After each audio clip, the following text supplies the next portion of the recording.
tayo ay magme-merienda. At dahil katatapos lang natin maglinis ng kwarto, ayan, nakaramdam tayo ng gutom.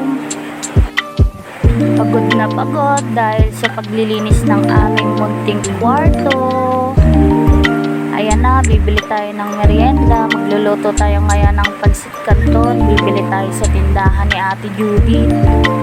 At ayan na nga, malapit na tayo sa tindahan. Ayan na si Ate Judith. Sabi ko, Ate Judith, sumali ka sa vlog ko. Kaya siya napatawa. Sabi ko, Ate Judith, pamili ako ng pansit canton, yung sweet and spicy. Ay nako, ngayong araw ay nakakapagod.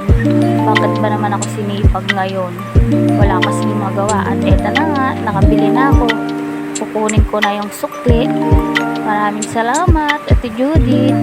Uuwi na ako. At ayan, lalakad na ako papunta sa amin.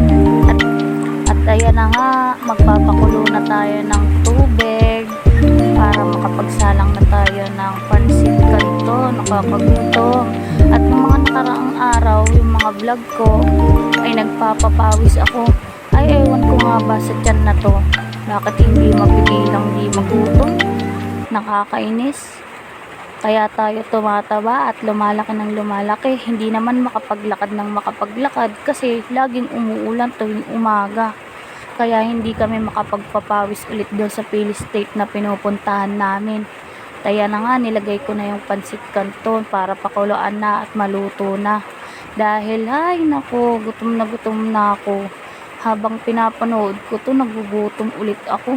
Habang nagre-record ako, nag-e-edit ako ng video, ay nakakagutom talaga.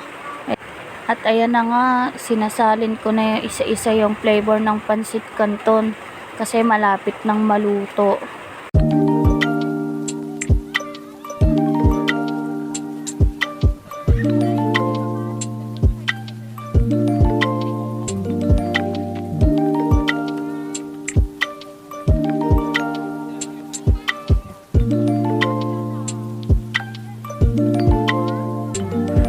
At ayan na, tanggalin na natin yung tubig ng pansit canton. At nakakatakam na talaga, gutom na ako, gusto ko nang kumain. Ay nako, grabe, takam na talaga ako habang sinasalin ko pa lang yung pansit canton. Bakit ba naman kasi sumabay pa din yung panahon, biglang umulan ng malakas, lumamig yung panahon. Nagutom ako lalo at gusto kong magtimpla ng mainit na kape. At hindi ko na naisip dahil nakapokus nga ako sa pansit canton kasi nga gutom na ang mare nyo. At ayan na nga, hahaluin ko na to. At sa mga nakapansin nga pala nung mga picture kanina doon sa kwarto namin, yun nga pala yung asawa ko. Naka-duty siya sa malayo kaya hindi kami magkasama ngayon. Kaya ayan, naglilibang-libang ako. Habang sa panahon na hindi kami magkasama ngayon, ay nakakalungkot, pero okay lang kasi luto na yung pansit canton. Kaya ayan, tayo ay kakain na. Kain kayo mga kumare, tikman na natin, ang sarap talaga. Takam na takam ako habang nanonood ako ngayon. Nag-e-edit ako ng video pero nagugutom ang kumare nyo.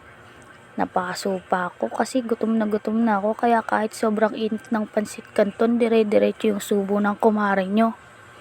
O, nguya lang ng nguya, mare, kain kayo, huwag kayong magpapagutom. Masama yan sa kalusugan natin, kailangan dapat lagi tayong busog.